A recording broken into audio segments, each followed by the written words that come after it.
নমস্কার বন্ধুরা, simple life with প্রতিমা অন্য একটি ব্লগে স্বাগতম জানাচ্ছি। আশা করি তোমরা সবাই ভালো আছো আর আমিও ভালো আছি। সকাল সকাল চা আর বিস্কুট খেয়েছি। তারপরে দেখো পেঁয়াজগুলি, সিম, আলু, মটরশুঁটি দিয়ে একটা ভাজি বানাচ্ছিলাম আর শুটকি দিয়ে আলু বেগুন দিয়ে একটা শুটকির তরকারি বানাইছি।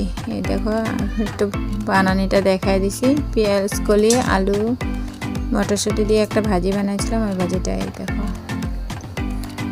তারপরে দেখো ফাইনাল লুক, এই দেখো ফাইনাল লুক। ভাজিটা হেভি হয়েছিল, দারুণ হয়েছিল খেয়ে।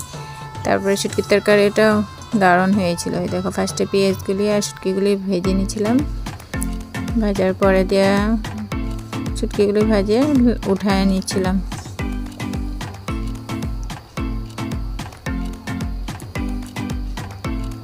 তারপরে আলুগুলি ভালো করে ভেজে নিয়েছিলাম, লাল লাল করে আলুগুলি ভেজে তারপরে এখানে বেগুন দিয়ে দিয়েছিলাম। যেহেতু বেগুনগুলি নরম তাড়াতাড়ি সিদ্ধ হয়ে যায়, তারপরে বেগুনগুলি নিয়ে ভালো করে লবণ, জিরার গুঁড়া, মরিচের গুঁড়া, ধনিয়ার গুঁড়া, হলুদ, নুন এগুলি দিয়ে ভালোভাবে কষে তারপরে জল দিয়েছি। ভালোভাবে কষানোর পরে জল দিয়ে দিচ্ছি। এই দেখো পরিমাণ মতন জল দিয়ে ভালো করে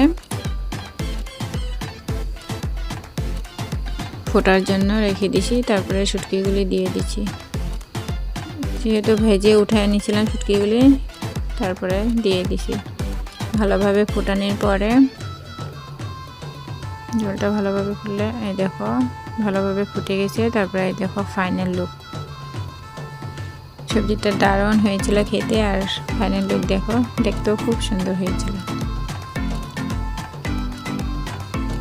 এই দেখো ফাইনাল লুক। তারপরে দুপুরে খাওয়া দাওয়া করেছি শুটকির তরকারি বেগুন আলু দিয়ে আর পেঁয়াজ কলে আলু মটরশুঁটি সিম দিয়ে ভাজি বানিয়েছিলাম। এই ছিল দুপুরের মেনু। খাওয়া দাওয়া কমপ্লিট হওয়ার পরে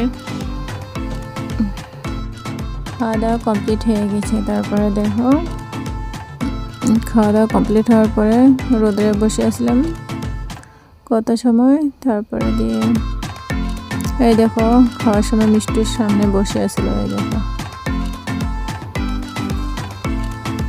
ভিডিওটি ভালো লাগলে লাইক, কমেন্ট আর শেয়ার করে দিও। টাটা।